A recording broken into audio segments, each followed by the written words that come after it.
Hydrocortisone plus fludrocortisone for adults with septic shock.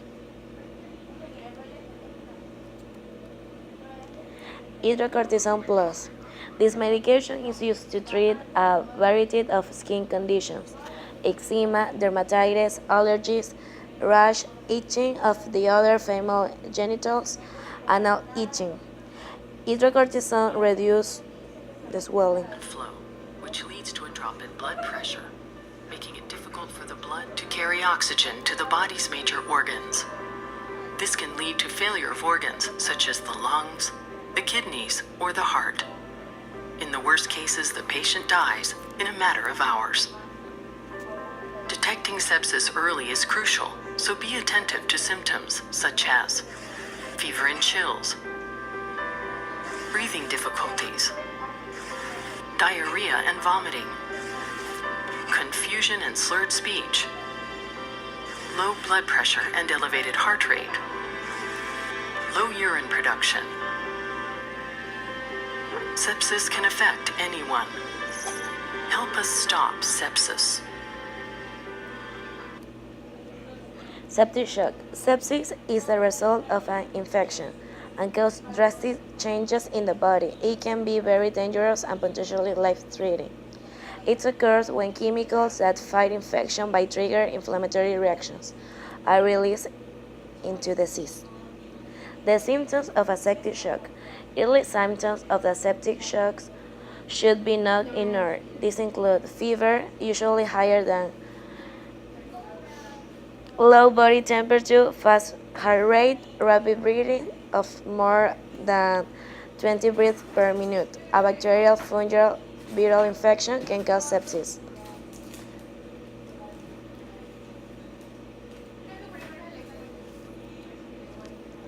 What causes a septic shock? A, a bacterial, fungal, or viral infection can cause sepsis. Any of the infection may begin at home or while you are in the hospital for treatment of another condition. Sepsis commonly originates from abdominal or digestive system infection, lung infections like pneumonia.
Application in medicine.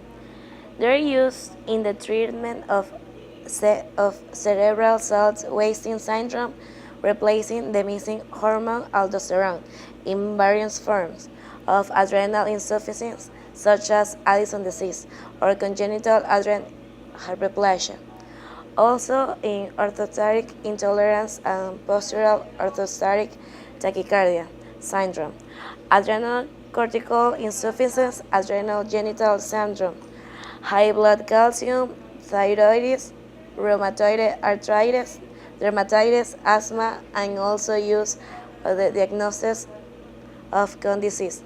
Disadvantages: it could make mood change, increased risk of infection and swelling, osteoporosis, upset, stomach pain, physical weakness, easy bruising, and chest infection. Immune suppression. Also, they can make sodium and water irritation, hypertension, etc.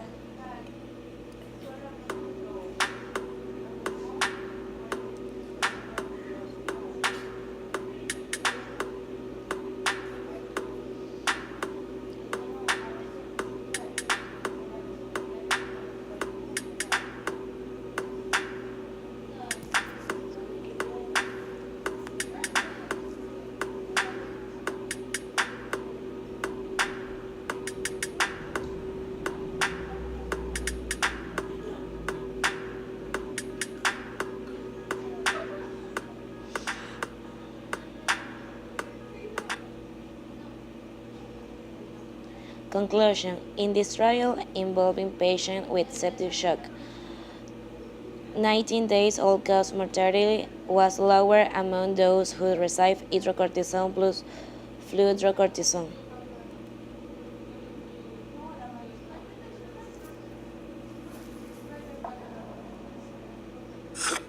So when we talk about ischemia, we're usually talking about this lack of blood flow to a specific area of tissue. So maybe like with a heart attack, a coronary artery in the heart gets blocked that supplies the left ventricle with blood. So that localized area of heart tissue doesn't get enough blood and oxygen, and that damage is localized to that left ventricle.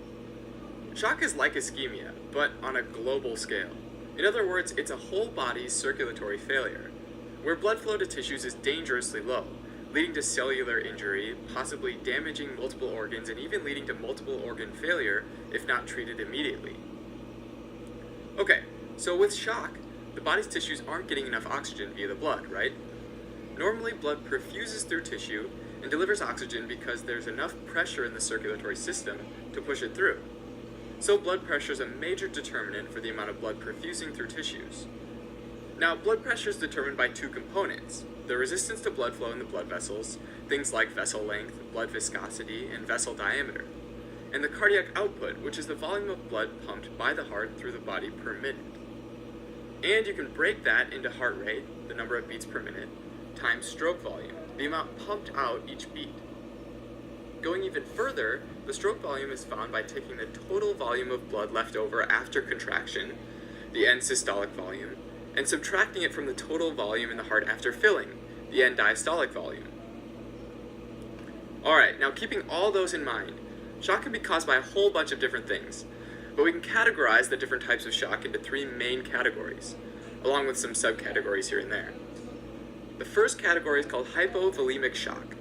Hypo means low, vol refers to volume, and emia refers to the blood.